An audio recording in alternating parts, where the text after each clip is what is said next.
of Pedagogy of the Oppressed. Great. So this chapter begins with a discussion of Freire's theory of cultural action, aka how people create changes in culture and society. He emphasizes that there is a need for praxis, which in chapter 3 he defined as reflection and action, and argues that praxis requires theory, also referred to as a critical framework in the ways that we go about initiating praxis. He argues that praxis should be used by both leaders and oppressed people, or else you're going to engage in a hollow struggle. The quote that he uses that is very prominent is, "Revolution for the people is equivalent to revolution without the people." So effective revolution requires dialogue, just like effective education. Chapter 4 is really where we tie in the whole, okay, like we're talking about education, what does that have to do with revolution in like a material sense? So we get into it in this chapter. Thank God, because I was not putting it together on my own. So Freire goes into a discussion of anti-dialogical action, or the way of changing culture that serves the interests of oppressors. So these are the tools that the oppressor uses in order to enact cultural action that maintains their power. So the first one is conquest. It forces people to view the world in accordance with how the oppressors want them to see the world. So this is where we get into the conversation about propaganda, as was referenced in chapter 1, but he expands on propaganda as a tool of conquest and also mass media. Super excited to hear our conversations about social media and how that plays into this. I'm sure that will happen. Okay, the next aspect of anti-dialogical action is the divide and rule, division and rulership. So oppressors, this is where we see that oppressors encourage not only the separation between the oppressed and the oppressor, but also the oppressed and subsects of the oppressed, right? I think this is where, you know, just a material example, this is where we see other members of the working class being mad at people for getting more money on unemployment than they do working, right? And that rift really reinforces the status quo and the position of the oppressor, because we're so busy fighting with each other. Under this aspect, we have a discussion of false generosity. So this is where the oppressor is saying, you know, we are helping you, we are engaging in an exchange with you, but it is really something that relies on that first aspect of anti-dialogical action or conquest to keep oppressed people in need of help. The oppressors do not want to genuinely help the oppressed, which makes the oppressed people more susceptible to the third aspect of anti-dialogical action, or manipulation. So this is where you really see that that idea of the oppressor and the oppressed class making agreements together, right?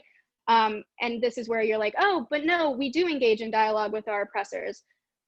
You don't, because the oppressors are determining the terms of the agreement and will often not follow the terms of the agreement.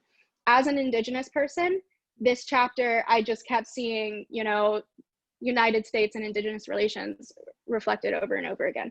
So this is very clearly like treaties, right? And United States history, treaties with indigenous nations that have, you know, not panned out. So traditionally, manipulation is really employed, Freire claims, when the oppressed begin to question the system, and revolutionary leaders can combat tactics of manipulation with critical awareness and an emphasis on continually questioning the place of authority. So the fourth tool of anti-dialogical action that oppressors use is cultural invasion. So this is the imposition of the oppressor's values and beliefs onto the culture of oppressed people, so various oppressed cultures. This is what makes an oppressor's culture seem superior. It also encourages the oppressed to be more like the oppressor. So when we're all trying to be more like the oppressor, we are continuing to keep the oppressor on the pedestal above us. It really solidifies the position of the oppressor as superior, as above us. the indigenous example, residential schools, right? Assimilation, the emphasis on killing the Indian, saving the man, any missionary trip, Christian missionary trip, etc. So Freire also argues that this is not only a tool of oppression, but also a result of oppression. And this very clearly, this is a very clear way to look at the relationship with education, right? Through cultural invasion, the identity of the oppressed is transmuted into an object to serve the oppressor, right? So this is where we're back, you know, having that conversation about education and the banking model of education, where pupils are objects. This is that parallel example, big picture example. Okay, so Freire also mentions that a revolutionary process of dialogical action, which we're about to get into, and cultural revolution, both of those things come together to create the revolutionary process. So it's dialogical action that combat the oppressor's anti-dialogical actions, and also a cultural revolution post dismantling the oppressor that forms a new reality. And the revolutionary take on cultural invasion is creating a society, or emphasizing the creation of a society that is created with the oppressed, right? With the oppressed. So, and that's the entire premise of dialogical action. Dialogical action are the tactics that we should use, we as revolutionaries should use to combat anti-dialogical action, what the oppressors are using to uphold their status in society and uphold the oppressive systems. So the first aspect of dialogical action, as opposed to conquest, is cooperation. So cooperation is necessary to lead to the support, trust, the engagement and dialogue with oppressed people, right? So we had that whole conversation about how important it is to engage with an oppressed people. Here, Freire is saying cooperation is a tactic we use to build the support and the trust. This entire point, I think, is just a reiteration of how important it is to involve the oppressed in your political actions, but also the development of your political ideology. So then the second point, instead of the division and rule in the anti-dialogical process, the dialogical action is the second step, is unity for liberation, right? And when you have cooperation, it kind of naturally leads into this process of unity for liberation. So cooperation establishes a ground, like a baseline of solidarity, right? Leading into our unity for liberation, which is a process by which you encourage people to see themselves not only as members of a unified, oppressed people, that's part of it, but also the second part of this step is to also encourage people to want to engage in taking action against oppressive class. Because if we are only encouraging folks to see themselves as members of an oppressed class, you see how that devolves into cynicism so quickly, right? And that so easily can just be a tool that the oppressor can say, oh, they all understand that they're members of an oppressed class. Okay, like, let's go back in with the division. Let's go back in with the subjugation. So the second part of that is also the liberation part. You unify people, and then you encourage them towards the common goal of liberation.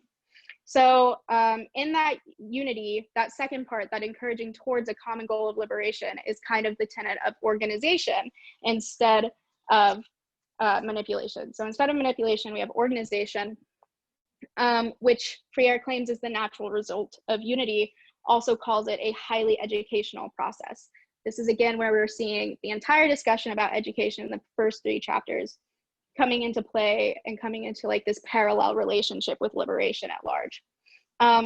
So the goal of organization, of organizing, is while you're unifying the oppressed in the previous step, you're also encouraging them to organize to see liberation as a common goal. Freire also emphasizes the fact that oppressors also engage in organization. They organize themselves apart from the people.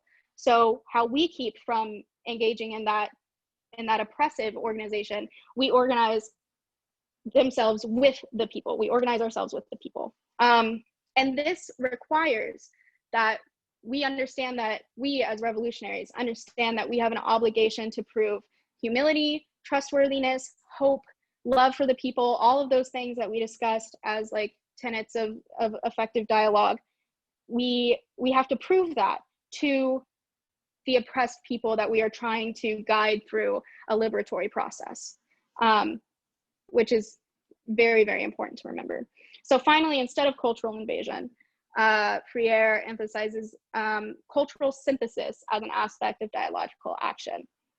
So this is where we kind of have a discussion about cultural action and what Freire means by cultural action. And just simply, cultural action is our attempts to preserve or change society, right? So any anti-dialogical action is an aspect of cultural action. And Freire believes that to lead to liberation, you need dialogue and cultural action. So cultural synthesis is an aspect of cultural action that is revolutionary. In simple terms, it's just treating different cultures equally and giving each of them the same authority. So then there's a little bit of like a discussion about how thematic investigations, as we discussed in like the educational process in chapter 3, can be used to help create cultural synthesis among oppressed people by first engaging various people across different cultures, encouraging them to engage in dialogue with one another, and also bringing oppressed people's goals together with revolutionary leaders' goals. So you have a conversation with an oppressed culture and the revolutionary leader, right? Any of these thematic investigations, as we talked about in chapter 3, is going to lead to liberation. So then finally, the chapter is finished up with the recognition that it is easier to divert to anti-dialogical action.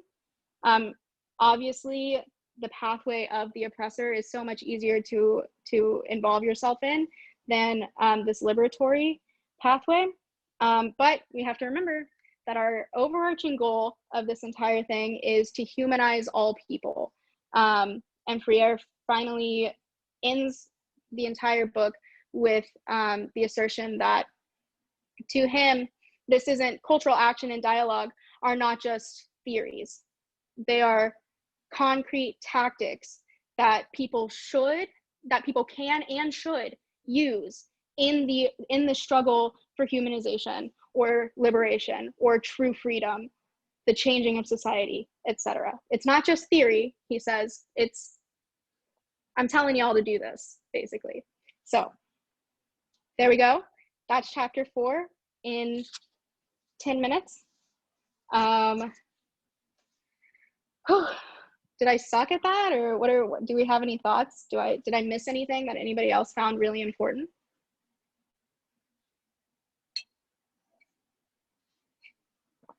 Oh, thanks, Eric.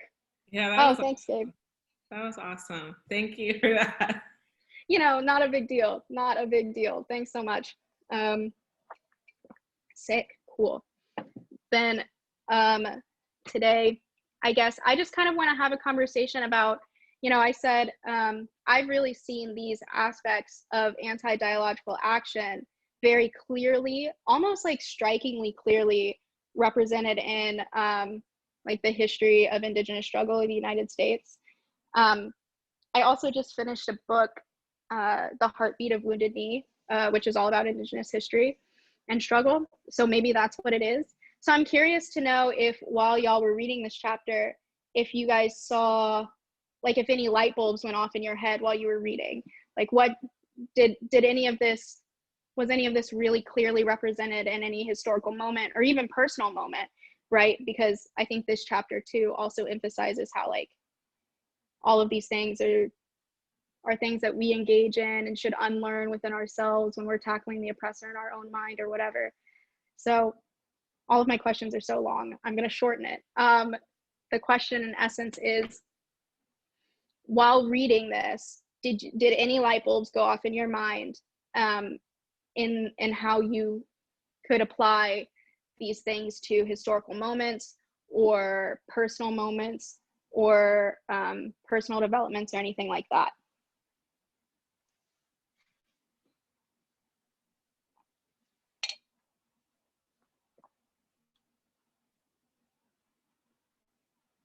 I think, honestly, if y'all just want to go for it instead of having a stack today, because I cannot monitor it, like if you just want to unmute yourself and go ham, we might as well, right?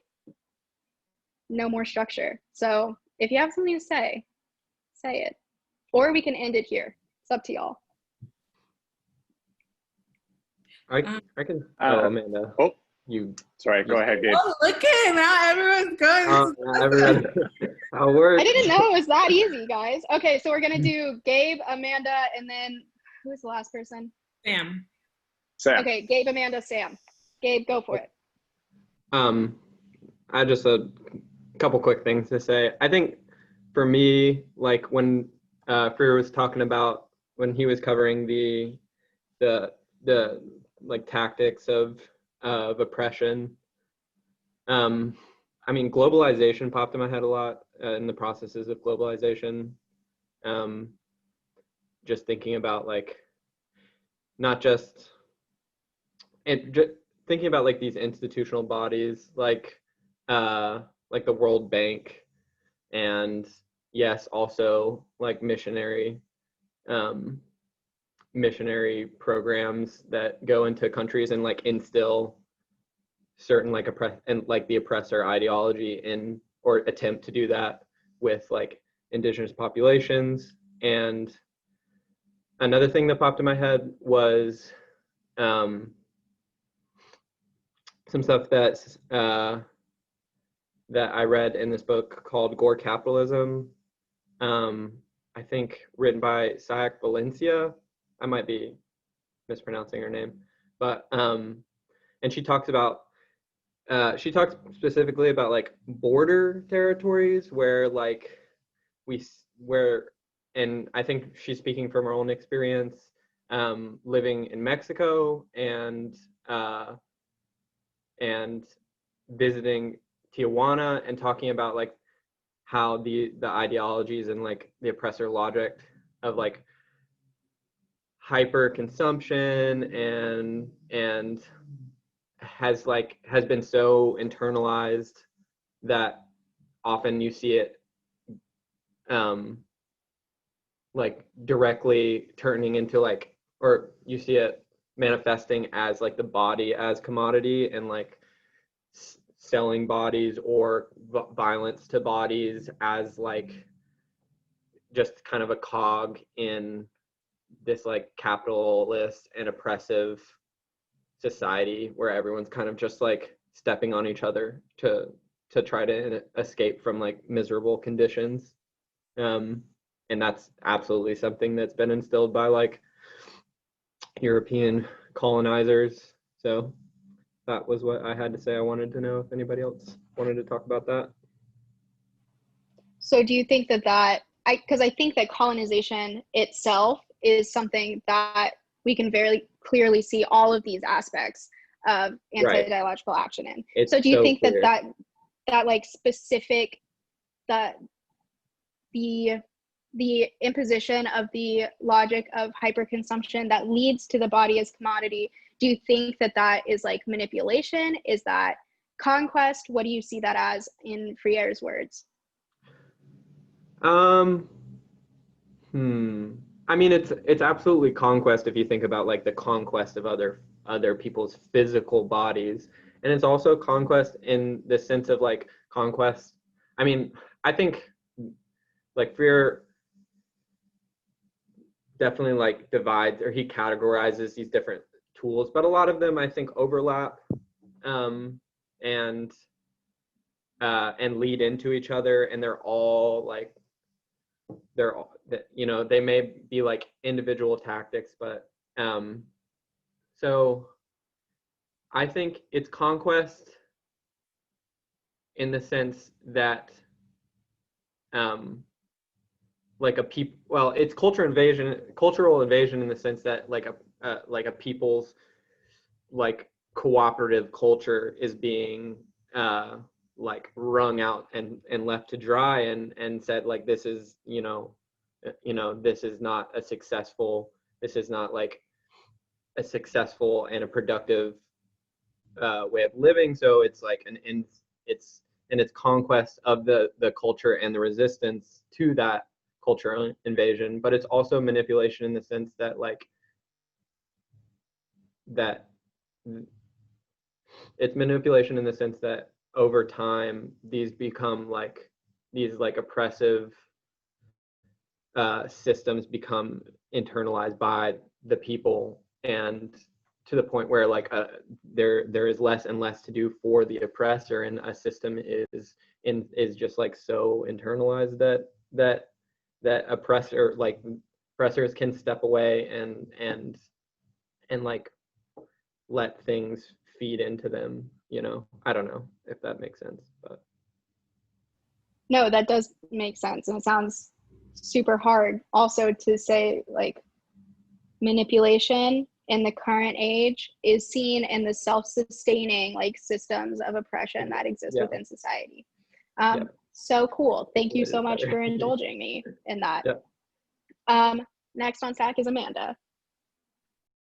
I was thinking about like the divide and rule portion and it reminds me of like how we think about leaders. And it could be teachers, right? Or anyone that is like holding more responsibility than other folks. And then that creates a dynamic of like an oppression dynamic. And just thinking about how if you create if the society is based on this idea that we have leaders that we have to look to help us with, because we can't think for ourselves or we don't have the resource to do what we need to do, that it creates a dynamic that when the leaders like often feel attacked, and so then they'll like attack the people who they're supposed to be leading or being led by, I guess. And it just brings something up for me around like, I feel like that's the reason why so many people, because a lot of us are put in leadership roles, there's like even if we're the most oppressed of the oppressed, there's still like leadership dynamics that happen. And when that happens, then when we see it on a larger scale, right? Like with governments, then we might sympathize with those leaders because we know what it's like to be attacked, which creates like this illusion that it's like the same thing. And it is sort of, but it's just like and I guess it's like a form of like cultural invasion too. Instead of working like collectively, you have like set up hierarchies that don't really think about the collective group, but it's just like focuses on like a smaller group's thinking or something like that. So that's just something that came up for me. Mm-hmm. So is it fair to say that like specifically perhaps like what you're referencing is the way that like, I don't know, for me that brings up like the way that we idolize people,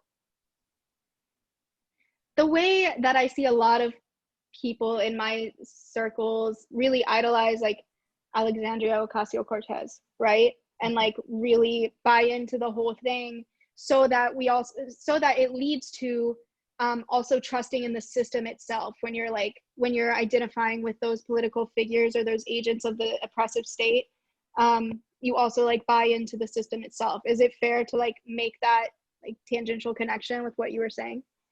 Yeah, definitely. I mean, it's pretty much just like being like, oh, that person's really intelligent, I'm just going to let them think for me because I can't think for myself. And this kind of goes back to like just like the banking model, right? Like this idea that we can't really trust our thinking. And then also it just puts a lot of pressure, like unhealthy pressure on those people who are having to do all that work and having to be like the spokespeople. It's, I don't think that it's very healthy at all. No, I I definitely agree. I think also you could tell me that anything is unhealthy and I'd be like, yeah, I would do the same thing. I'd be like, yeah, absolutely. You definitely know more about that than me. I think also, just to bring this a little further, I think that this is a reminder of like, that perhaps is what contributes to when you're put under all that pressure and all that, that stress, that contributes to being more easily swayed towards taking the anti-dialogical action role, right? If you're a teacher put under that stress, it's easier for you to buy into the banking model, right? And uphold these systems of oppression because you're so tired, And I think perhaps that's what happened with like a lot of people, a lot of very leftist revolutionaries who ended up being capitalists or buying into the system or campaigning for Joe Biden or whatever, So Yeah. Interesting. Thank you so much for bringing that up. Next on stack is Sam. Yeah, I actually, along similar lines as Amanda, just started thinking about leaders and people sort of giving up their own free-thinking mind to just let someone else do it. And I was really drawn just to the present moment, especially today with Kamala Harris being appointed as Biden's VP, and sort of the division seemingly between like a meaningless centrist politic of just debating whether that was the right choice and arguing for her appointment or against it one way or another, instead of focusing on the fact that that party is not progressive in the first place and doesn't really do anything to further any agenda, and just sort of the back and forth and bickering that comes along with something like that. So I just found it sort of very pressing to this current moment and that centrist belief specifically, and sort of the concession of the supposed left towards the center. So that's what I thought of when reading it today. Yeah, I think that that's a very timely, discussion to be having. I agree. I think that this is seen a lot. I mean, even in like the upholding of the duopoly or the electoral system, right? It's almost like the entire federal electoral system, because I still think that, personally, local politics can serve as harm reduction, but the federal electoral system, maybe even the establishment of that and the emphasis on that and the importance placed into it is a tool of, manipulation, especially, right? Where it seems like we're making the oppressed and the oppressors are making a formal agreement to, have these people represent us. And then they end up being a racist with sexual assault allegations who advocated for segregation and a cop representing us. So not to get like super political with you guys, but I think that's a very timely conversation to have. It is interesting that this thing written by Paulo Freire, in the 20th century is like applicable to us in the United States in 2020. Crazy stuff, disappointing stuff. Amanda, if you're the only person on stack, go for it. Yeah, when Sam was talking, I was like, yeah, lots of distractions, right? Like, it's really good to just distract people and get people online, like arguing with each other about this and that, when in reality, we understand that the whole system is the issue, and whatever pawns get moved around within that board, the board is still there, right? Like, the game is still being played. And so, it's interesting, just like the people like want something to like believe in and hope for, and that's like the hope, right? Like, oh, like this is a person of color and like she's gonna like yes, like finally someone that looks like me or something like that, but it's like just like a distraction, right, from that. Like, we keep getting distracted from like coming together and communicating. And so yeah, just like, I guess a good thing to think about for me is like, anytime where people see people arguing about something, that's a place where I can be like, oh, what's actually going on there? Like, what are we not looking at that's what are we being distracted from? So, yeah. That's such a cool way to view it too, is like every time you see people arguing, I hope like now that we've read this book, we can think to the bigger, like, is this an instance of division? And I think even in our interpersonal relationships, in your community counseling situations, I'm sure that's a good way to be informed of like various traumas and histories that people have, because you're keeping in mind the oppressor's tactics that uphold their space. So thank you so much, as always. Next on stack is Josephine.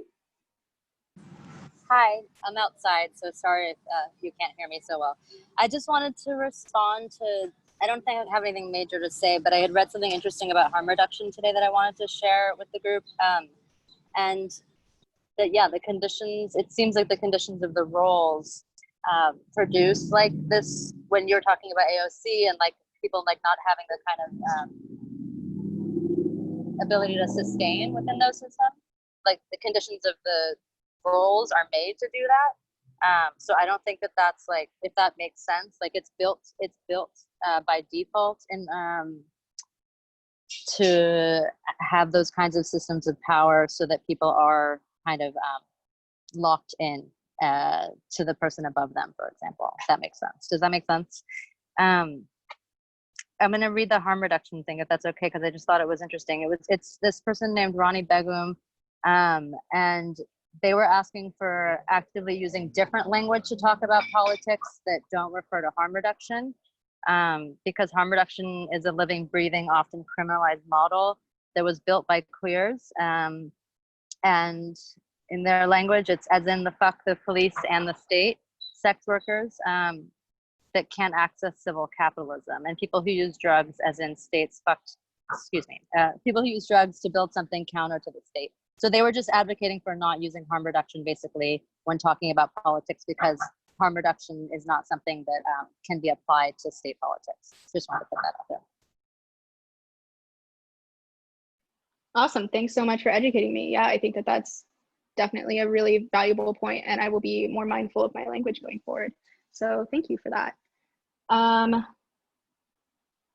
also, I think that does bring up a good conversation about like the material intentions of harm reduction being something that we engage in within our communities, right? And I think you're right that the system is designed to be antithetical to the idea of reducing harm, especially to oppressed people. So that's really interesting. Thank you. Lots of things to think about. Next on stack is Yammer. Yes. Can you guys see me or hear me well? It's a little bit iffy. Okay, can you hear me or see me better right now? Yes, we can see you and hear you, but you might have to repeat yourself. If you do, I'll interrupt. Okay, perfect. So I first of all want to thank you for putting this together and look forward to the next one. This chapter, with literally how it tied back to the chapter 1, brought me back to the first question that I asked in the very first session when I was talking about, is the oppressor kind of the ultimate form of a being that kind of mastered the dialogue and like the dynamics of it, etc. I was trying to constantly answer that question that I posed. I think I can say that, you know, obviously there's no definite answer that I can say, you know, without actually getting your opinion on it as well. But what I realized, the urgency to understand that actually distinction, whether the oppressors are really in control because they understand this dialogue process really well, or because, you know, we are being manipulated easily because of our emotion or kind of maybe not existential, but kind of survival needs. I say that because for centuries, I come from Middle East, right? So for centuries, Middle East has always been the place where the division actually was successfully deployed, because people are so like heavily invested in their emotion and like identity related struggle. That's how they view the reality around themselves, and it ties easily to their emotion, that it comes from a place of anger. Whenever there's manipulation, I feel like the oppressors are playing constantly to the emotion aspect to gain that anger out of the people. And what that leads to is obviously direct ethnic struggles, even between the same religious people, right? within the same, what I think should be the same struggle is now then divided. So I think I still constantly go back to the original question, and I want to ask that again. What do we think after reading the book now? Do we really feel like they are kind of the ultimate form of consciousness as Freire describes it, or a kind of like, you know, really skilled at kind of manipulating and dividing, etc.? Just want to ask everybody again that question. Great. I love just like a casual existential crisis on my Wednesday. You know, I really love that. Thank you for posing that. Yeah, I think that that's something that I'll be interested to hear. And I think when you initially asked that question, I was really thrown for a loop, because I was like, I don't want to believe that the reality is that the oppressors have somehow, and oppressors, particularly in my personal oppression, is specifically like white colonists, right? Like from my background and my generational trauma, it's like it at first I was like, I really don't want to believe that they were just bestowed upon with knowledge of how to subjugate folks, right? And now I don't think that necessarily Freire is saying that, but he does directly acknowledge that the oppressors do organize against the oppressed. The oppressors do engage in manipulation knowledgeably. I think trying to figure out why that is or where that originated is probably as fruitless as trying to figure out how the earth originated, right? And if I think about it too much, I will cry. But yeah, so I do think that after reading this book, I do think I'm more equipped to really interrogate that. I agree, I don't think we have an answer from this text alone. I think it will probably take a lot more learning, but I think this is a great way to be able to at least begin to contextualize that in our own minds, if that makes sense. Okay, great. I'm really excited to hear y'all's thoughts on that too. I hope somebody does have the answer, because we can get on with the whole revolution thing. But next in stack is Shannon. Okay, thank you for having me, everyone. And sorry, my internet's a bit sketchy, as is my voice, because I just woke up. It's about 6:40 Australian time. Can I just read a particular section in chapter 4 that I found quite compelling? I'm not quite sure what page it is on the PDF, but in my hard copy book, it's 115. Okay, so as soon as they complete, and this is in the context of leadership training courses, and what made me think of the relevance of this particular part of the text was affirmative action. As soon as they complete the course and return to the community with resources they did not formally possess, they either use these resources to control the submerged and dominated consciousness of their comrades, or they become strangers in their own communities, and their former leadership position is thus threatened. In order not to lose their leadership status, they will probably tend to continue manipulating the community, but in a more efficient manner. I think the primary reason why it made me think of affirmative action is the fact that I think a malicious aspect of a lot of affirmative action, particularly in the corporate capitalist sense, is that they kind of hijack these communities and cherry pick some, really strong leaders from certain communities, encourage them to assimilate into particularly corporate structures, and made me think of a lot of mining companies here in Australia that have internships exclusively for Indigenous Australians whose communities they're mining. It was only a few months ago that BHP destroyed about 40 Indigenous heritage sites in the Pilbara, which are up to about 15,000 years old. So I think it's just like what you were saying to Amanda about it all being a bit of a distraction. I think that affirmative action is a distraction in that sense, used by corporations like that. It effectively works to placate the criticism that's justly directed to these capitalist corporations, trashing the environment and trashing communities.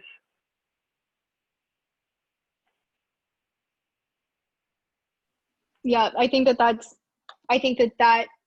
specific example is so poignant, because I think that you can see literally all four aspects of anti-dialogical action in that, right? Like there's the conquest already, especially in the discussion about like internships specifically for Indigenous Australians.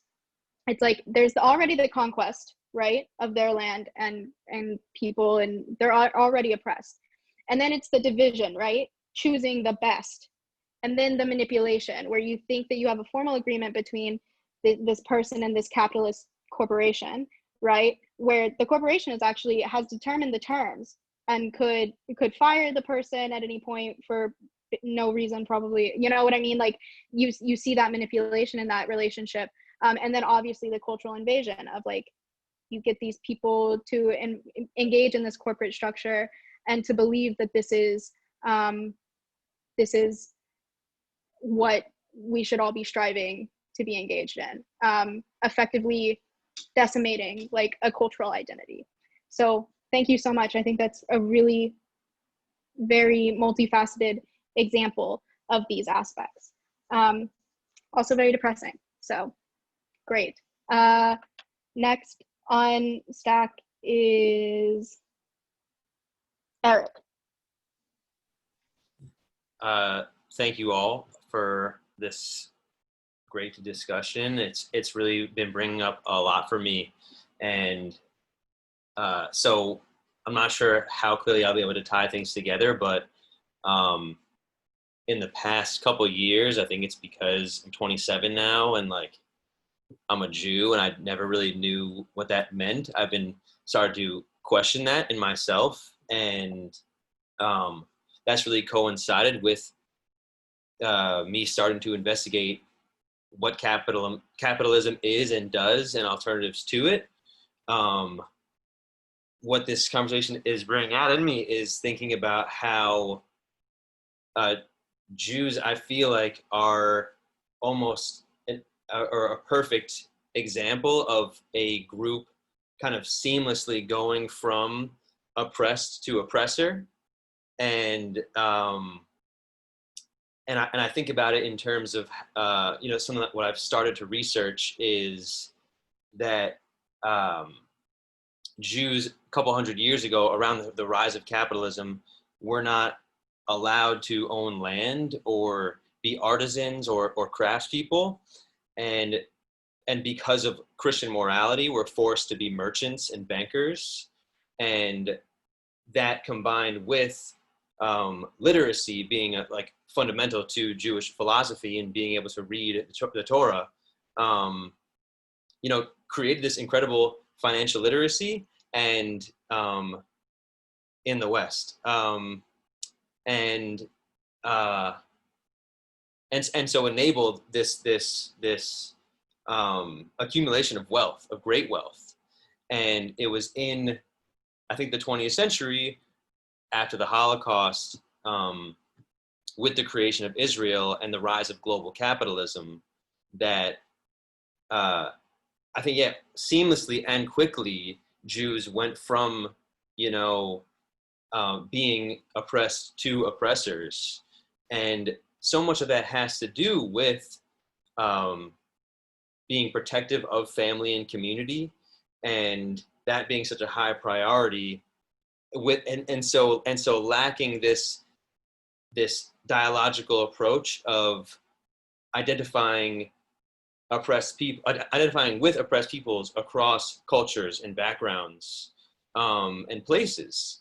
And so now we see, there's this incredible, you see what's happening with apartheid in Palestine, and you see that there's such a high percentage of Jews with a great amount of wealth in this country. So perpetuating this exploitive, destructive system. There's not very much analysis around why this happened. And I think most people just kind of are born into it. Most Jews are born into it and accept it because it's like, we're just doing what we have to do to protect our families, and protect our community, which is, always at risk of being annihilated, at least in the mind of many Jews.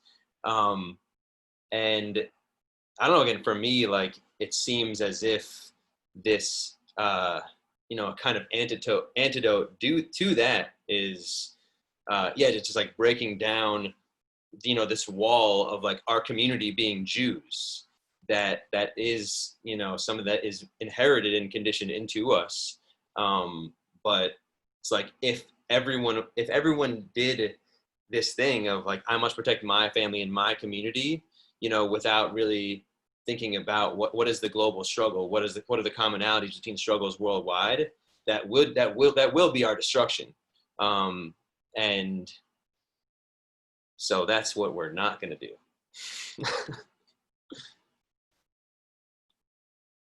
I think that's interesting. I think that also, like, you know, brings us a little bit back to this realm of like Yagmore's like question of like, is the oppressor simply the oppressor because they have this more thorough understanding of these tactics?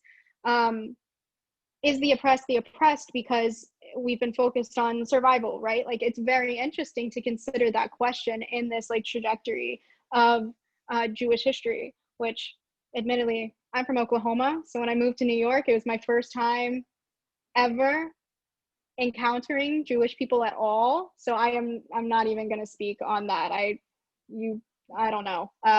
So that's really interesting. I'm excited to hear a conversation about that too. In the meantime, next on stack is Michael, yeah. Hey all, that was actually very funny timing from Eric, because I had something of a similar but different vein. So I guess to start, I'm also Jewish, and I just want to clarify that I'm Ashkenazi Jew, and I think that's important to include that because it's a specific strain of history rather than like various Jews of color, Sephardim, or people who are mixed or whatever. That's right. Mizrahi Jews. So anyways, I'm Ashkenazi. And I think it was maybe a week or two ago with the whole Nick Cannon thing, that whole blow up, and I was just thinking about that, and then thinking about, I don't really want to get into that, but I guess it kind of triggered some thoughts of me thinking about oppression of Ashkenazi Jews and like, where did that come from? And then I started reading a little bit, and it's like, there's easily 1,000 years worth of like very clear documentation of an intense oppression of Ashkenazi Jews in Europe, constantly being killed, slaughtered, really dehumanized. I'm not trying to do that. I'm not saying all this to say that's only Jews though, because I guess in the context of our conversation, I'm thinking, wow, like the history we have of oppression is so deep, and that's just like of my own family. And then I was talking with Celine recently. She brought up this whole drama about this Japanese video game. I don't know, did any of you hear about that? Just like some recent production of a video game that's common in the States, and I think it's like medieval Japan being invaded by Mongols. So I think that's like 12 to 1400s or something. Anyways, I started reading about the Mongol horde, and like that too was incredible oppression. Incredible. That shit was ridiculous. The oppression coming from, you know, the Khan, Genghis Khan, and whatever, the whole Khan family. I'm not trying to get into the whole shtick about the video game, but I guess really what I'm talking about is the history of oppression, which came up a couple questions ago. Where does it come from? Why? And I think, sure, you can talk about the Uyghur people too, and oppression that exists everywhere. And I think it's something that really is kind of innate in humanity and goes back really deep. I think with a lot of the native people from the Americas, North and South America, there probably was a lot of oppression. I think they had huge wars. I don't know a lot of the history, so anybody who knows better, feel free to school me, but I think they had massive wars that resulted in a lot of violence. And I'm pretty sure the same thing happened in Africa. I know that the African tribes and their infighting was a huge result. Like the oppression of Europeans in Africa, they knew that the tribes were infighting, and they used that to their advantage to colonize and take over the African people and various tribes. They knew that. They used that to their advantage. So, I mean, that's more recent. That's like, what, 400 or 500 years ago. But I guess what I'm trying to say is oppression is so deep in humanity across races, continents, and divides in time. And I guess tying it back to Freire, thinking about, I forget if it was this chapter or the last one, where he was saying something about humans having the difference between humans and animals, in that humans make changes in the world. Animals are just kind of a part of the world, and they just kind of exist within it and are naturally a part of it. But humans change the world through their action and behavior. And I don't know, I can't answer why we oppress each other, but it's obvious that it's a deep part of our history, and it's deeply ingrained in a generational, like almost DNA depth of our evolution as people. So I guess I'm wondering, maybe there's hope that we can be conscious and try and take a more positive action over our world, but also this stuff is so deep. That's about it. Thanks. Yeah, thank you for contributing that. I think there are a few things that I'd like to say before we continue with Stack, especially being, I am Indigenous. I'm Jalagi, which is Cherokee. And I think that I want to caution all of us against equating conflict and oppression, because these are different things. Yes, I can't speak. There are hundreds of indigenous tribes to North America alone. I'm not going to speak on everybody's war practices. I do know that within my tribe, what we emphasized above deadly war was often conflict resolution. There was a lot of communication. There was not war with the effect of like traditional conventional European war. That did not happen until guns were introduced by the Europeans to our communities. So I want to caution us all against considering conflict and oppression to be the same thing, because I think conflict between people, I think, is natural. Obviously, we're all different. Oppression, however, looking at that conflict and taking advantage of it and sowing division in order to achieve a personal gain, I think that is very different than conflict, right? You can see that escalation. I also, you bring up, like in chapter 3, there was the discussion of consciousness, and you said humans change the world, right? Animals don't change the world. I think what Freire maybe more accurately was saying is that humans have the capacity to change the world through thoughts and actions, because they are capable of stepping back from their work, stepping back from their actions, and viewing, the entire effect of it, whereas animals just exist and do their thing, right? And I want to remind you that in the beginning of this book, Freire says that what freedom is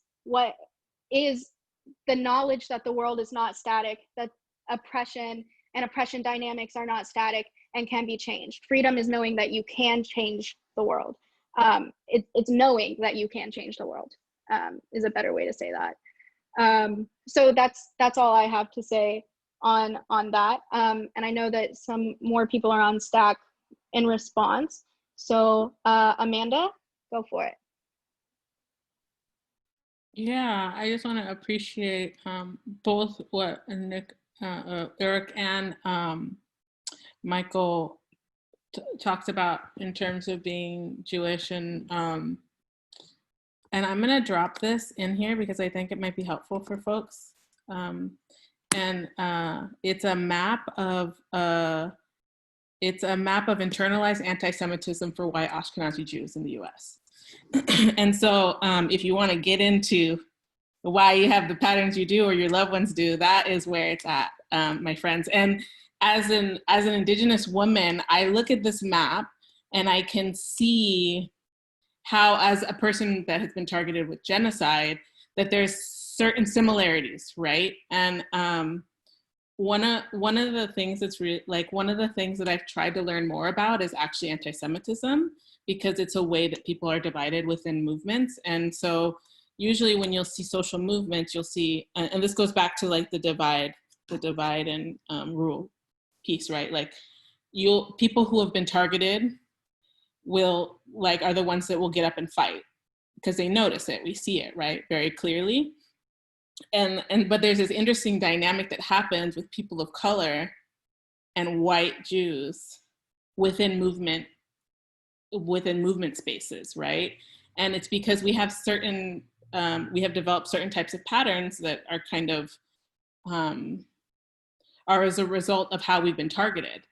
And so for me, being a person of color, if I'm around a white Jewish person who has terror stuff, like as a person of color, I know that if I'm if I'm around a person who's white and scared, that's dangerous for me because I could get killed, right? And so what happens is like the response is to like be like, okay, I'm not working with that person, like staying away, like this is not a good mix, right?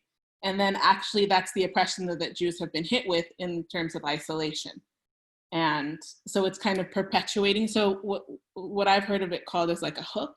It's when our patterns hook into each other and they like collude with the oppressor, with the oppressors, right? Like we don't need the oppressors to oppress us because we're just gonna like, our patterns hook into each other and it just causes this like ultimate division where we can't get past it. And so I see that as like this is kind of gets back into like why it's so important for us to have dialogue, right? And have dialogue within the groups that we identify with, and then in groups of other folks, right? Like I can be around white Jews, but I can't talk to them about racism so much because I'm targeted with it, right? Like for me right now, talking in front of this group as a well, okay, so like a person in the oppressor group, it's not necessarily that they need to be talking about the oppression of the person who's being targeted, right? So since I'm a Gentile, like it's not my job to be schooling someone on their oppression, right? Just like it's not the job of like a man to be schooling me on sexism, or, you know, a white person to be schooling me on racism, because I'm the expert. I know what it's like from my standpoint. And so just kind of going back to like the importance of the learning of why we are the way we are, and how like what's happened to us causes us to act in different ways that can like continue the systems of oppression. And we all have them, right? Like in different ways. We've all been, and like, again, like going back down to like the oppression that's like the foundation of all oppressions is young people's oppression. We get into that in this book a lot, around just like how young people are taught their like thinking isn't what, they're not like a full person, right? You're going to become a full person one day, you're not one yet. But yeah, I just wanted to drop that in there because I think I sent this to one of my friends, and he's a person of color, and he was like, oh, I wish that there was something like this for us. Right? But I said, like, but if you look at it, you can see like we all have different like flavors of how we've been targeted with our oppression. And so like I can, but like then there's specifics, right? Like going back to what y'all were talking about, like there's part here that says denial of the existence of oppression. And then like the way that people can internalize that is like believing that like you are the ones that own the banks and the media, like, because once we start believing it, then we do it, right? And then it kind of goes into the, it goes into the manipulation piece, where it's like there's a conquest, and then there's like a dividing, and then there's a manipulation that happens. It's like, no, but you do have power because you are gonna have this money, and we're gonna put you in the position where the banks, like you control the banks, And then when shit goes wrong with the economy, guess who's going to be blamed? You are. And then we're going to try to like extinguish you, right? And so just like really diving deep into, I guess for me, like trying to understand my own things and then noticing what triggers me about other people and trying to like, when we have time, right? Because we live in a capitalist society, we don't have a lot of time to do this, but like notice like, okay, what happened in that group of people? Like, why can't there's something there that's happened that's dividing us, right? Kind of going back to like, why are we arguing? Why am I uncomfortable around this person? Like, why is this person trying to control things in a certain way, like with urgency, and it makes me uncomfortable. So that's just something that I encourage people to look at that because it's super interesting. And for Jews and Gentiles, because like if you're going to be in movement spaces, there's going to be a lot of white Jews around, and understanding more about each other is helpful, and then we can understand more about ourselves too. So anyways, yeah. As always, nothing but snaps. Just a gentle little reminder that what you just did was an act of cultural synthesis, right? You identified the themes that you've experienced as an Indigenous woman of color, and the experience of like a white Jew, right? You've experienced, like you can identify where you have those shared histories of oppression, and you can also identify where you don't. But that is, one of the steps towards liberation. And again, you're right, it is about dialogue, and that's what cultural synthesis requires, is the dialogue between people of different cultures coming together, and which requires us all to embody the love that we have for ourselves and for others, the humility that we have for ourselves and for others. So yeah, just a gentle, that was it in action. That was so sick to see. Thank you so much for contributing that.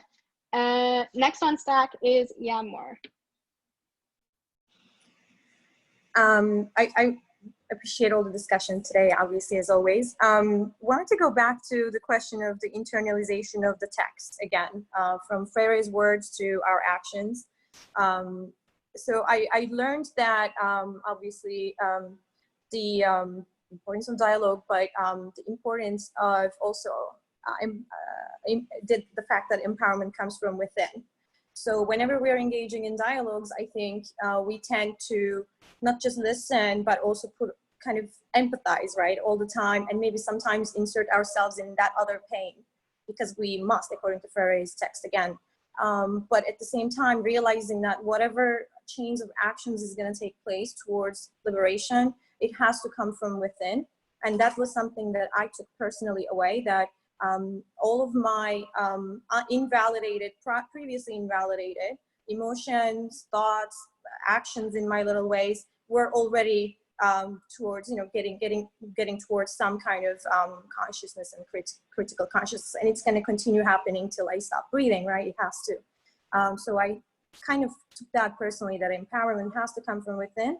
And whenever we are disillusioned by the social change that's in front of us, by either our leaders, thought leaders, in some of these rooms we see, a lot of thought leaders being presented as leaders, but not so much empathy owners. So I think it's very important to realize that we have to take responsibility for our words, actions, and words have charge.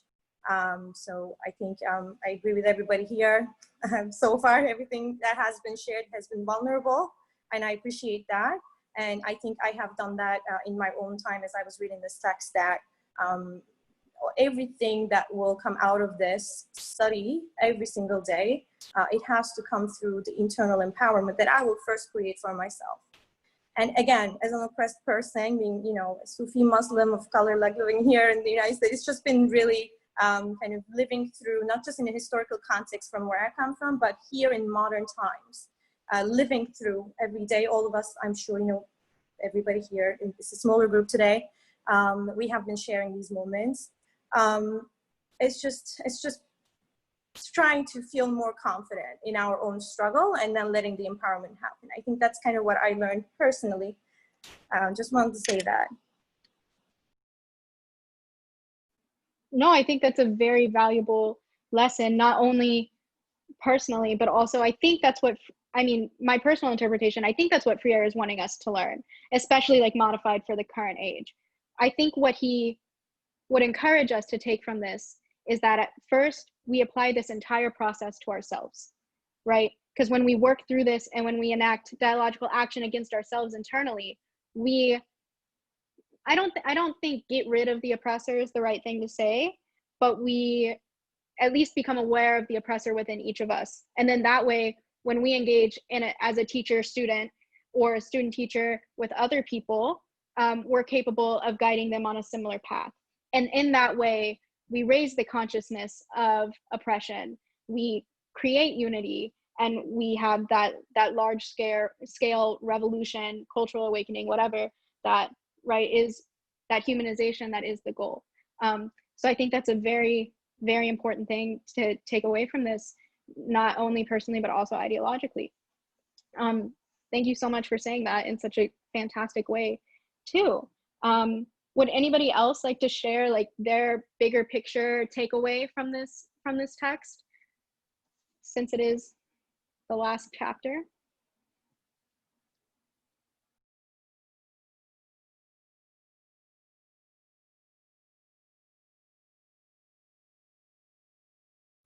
You don't have to, but if you don't, we're going to end it now and you're never going to see me again in relation to Paulo Freire's Pedagogy of the Oppressed.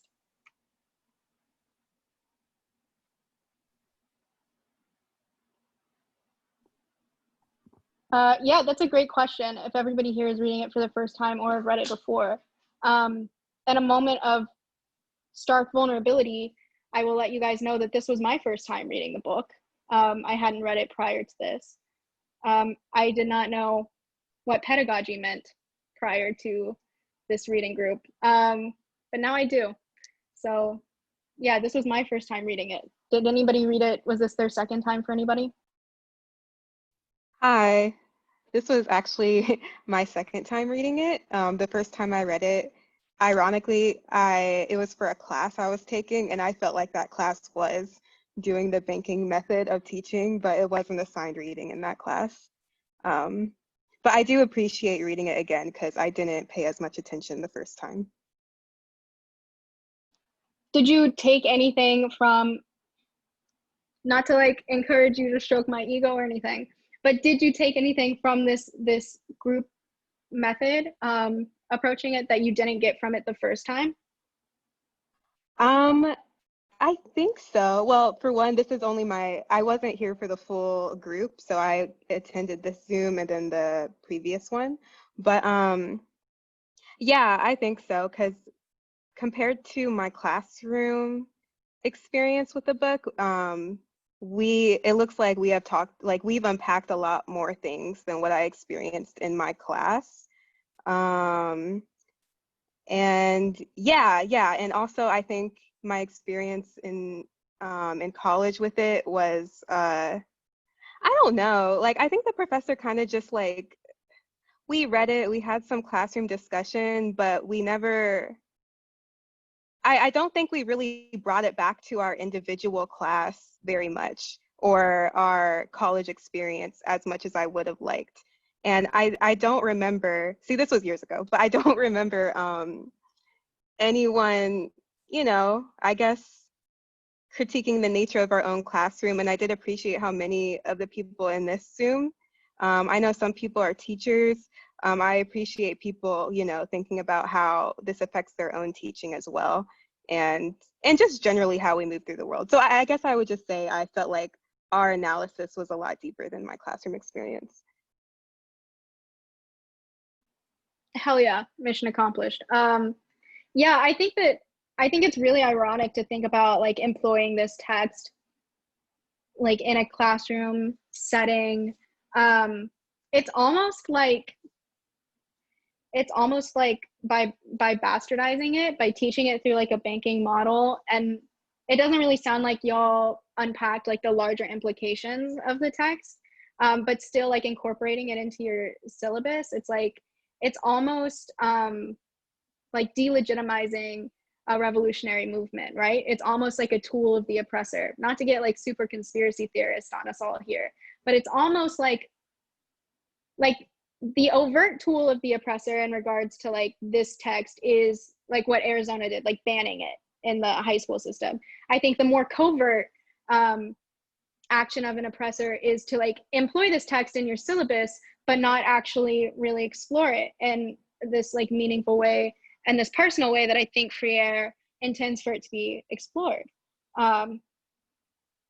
Just food for thought. Yeah, so thank you so much for sharing, and I'm glad that you had like a more positive experience in this setting, it seems, than like in the university setting. Cool. Anybody else have anything to share? Sure, I'll go if I may. Was there a stack? No, there's no stack. Go for it. I actually have not read this before either, but when I was joining this class, I read other work from him as well, from Freire as well.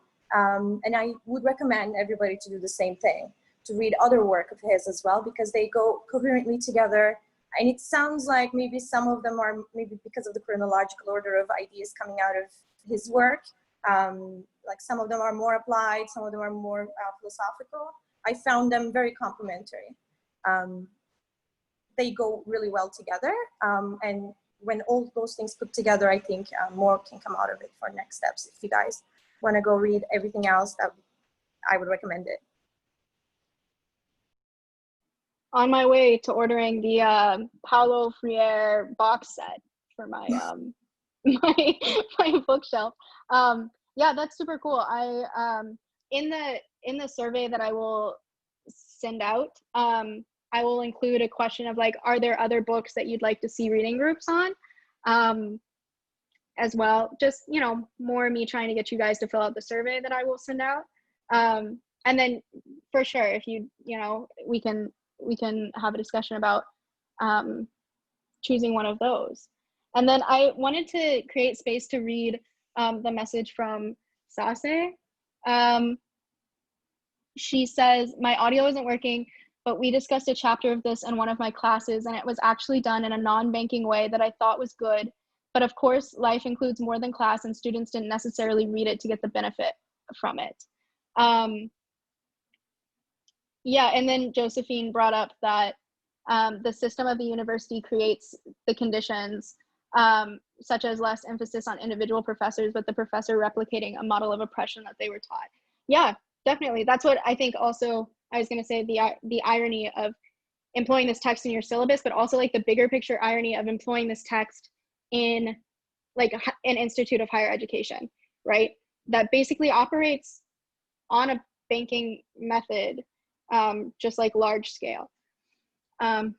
Very interesting and cool. Does anybody else have anything to say? This is Josephine. I'll also just add, I think that that's kind of what the importance of the role of like a cultural synthesizer is. Like, I think of a cultural synthesizer as an artist and somebody that's able to kind of pick up and repackage in a certain sense, like the ideas in a way that can be accessible, and that ends up being only heard by people that can hear that language. So I think that's like the importance of the role of doing that kind of work, and how that work creates an imagination for other models to be created. Like, I think it comes back to this, these individuals like within the system don't have the imagination because they haven't seen it yet. Do you know what I mean? And not everybody is visionary in that way. So that's like a specific role, I think, in like movement building, for example, that seems really important and valuable, and feels like a good takeaway from reading this also. Right. Yeah, I think you're that point also references that second part of the revolutionary process that Freire emphasizes in the last chapter specifically, right? The dialogical action, the 4 steps of combating the oppressor's power, but then also the cultural revolution post combating the oppressor's power and dismantling it, which is the forming of new realities, right? I think you're totally right. I think that's we talk about like the importance of art, not necessarily as propaganda all the time in revolutionary spaces, but like art as healing and as revolution, art being also like words and performance, etc. I think that it's kind of cool that you made that connection, because it creates like this material reference that like the next time someone's like, oh, it's actually more important to be an economist, you can say, actually, if you follow the train of critical pedagogy, you'll know that art is arguably the second half of the revolutionary process. So cool. Thank you so much for sharing and for facilitating that thought. Okay, anybody else? Yeah, I'll speak a little bit. Well, I just want to say thank you so much, Gabrielle, for doing this, because like I am so grateful. You don't even know. Just super grateful for this opportunity, and like the way that I learn is more like visual and by auditory, I guess, like talking to people and listening to people. So I'm gonna be honest, I downloaded the Audible version of this book so I could listen to it, and I didn't even listen to all of it all the time. But I think that part of the cool thing about this book, right? Like I think Freire like created this book and isn't actually necessarily thinking that everyone's going to read it too, right? Like you have to read this book to get it. It's like more of the dialogue that happens, because I feel like we learn so much from people giving their ideas that come up and examples and things, just as much as it would be if we were like super good at reading and comprehending from a book, like words on a page, right? So I just feel like it was like, that's the part about this group that I really love. And I'm noticing like, one of the things I was noticing today is just like how small the group is compared to how big it was before, right? And like how now I feel so much more comfortable talking because there's less people, right? And like the more squares I see, the more that I'm like, okay, everyone should, in my head, right? Everyone should have a space to talk. Like there's not enough time for everyone to talk here. And so one of the things that I'm trying to do with like a group of compañeros that I have is like, we're planning this event around like Zapatismo and art and creativity. But one of the ideas is like, okay, how do we make it a space where people can have more space to talk, right? And one thing that I've been doing in some of the communities that I'm a part of is that we utilize the breakout rooms often. So just so that people have more like intimate time to talk in the smaller groups. And so that's like one of the things that I'm like taking from this is just like noticing the difference in how people communicate when it's smaller rather than larger, and how to like process anything with groups of people like in this Zoom world. Because I feel like we did it so well, but I do feel like a lot of people took off. But at the beginning too, when we were reading the book, a lot of that was being talked about wasn't necessarily, I think someone brought it up, right? Like it wasn't necessarily at the book. And so I think people, like different people had their stuff that was coming up and we were going in different directions. And so like, that's one of the things that's just coming up for me. Like, how do we make it so that people can talk more, right? Like how do we do that in the society that we live in, and people can do it in their classrooms or anywhere, but I think that the more dialogue, the better. And that's just one thing that I'm going to take from this group, like noticing how much I learn from dialogue with people rather than reading, or even listening to the audiobook. It changes like everything for me, and it helps me integrate it better into myself, I guess. So yeah, I just want to thank you all for that, because like the dialogue is what's actually what I'm learning from the most in this class. Yeah, I'm great. I'm so glad that you're taking that away from this. I think that I think through me reading this book and facilitating this group, there was a moment where I was like, I need to do this very differently. Like if I'm going to listen to what this guy is saying, and what this guy is saying is that dialogue is the most important thing. I was like, okay, we're gonna pivot the slightest bit, and I do think that was a positive thing, and that taught me a lot. And having these conversations with y'all taught me a lot.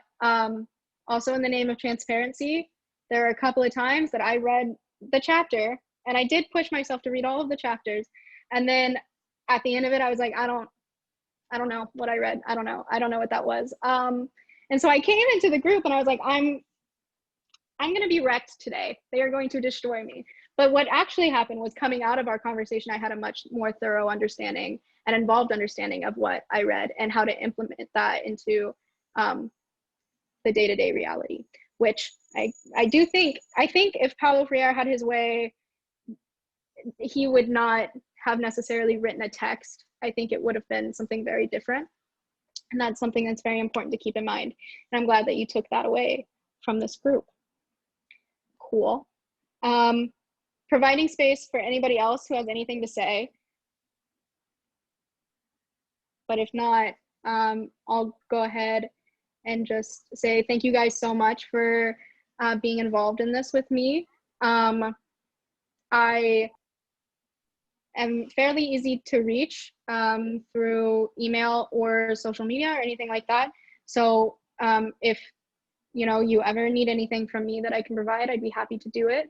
I'm sending out a survey, and I would love if you guys would fill it out, just so that I know if I should keep occupying the space or pivot. Also, again, donations are not necessary, but if you'd like to provide them, send me an email and we can converse that way. Finally, that's it. I really look forward to being engaged with y'all in the ongoing revolution forever. And thank you guys so much. Okay. Thanks so much. Thank you. Okay. All right. I'm blushing. Thank you. Okay. Thank you. Bye, guys. Thank you. Life changing. Yes. Life changing.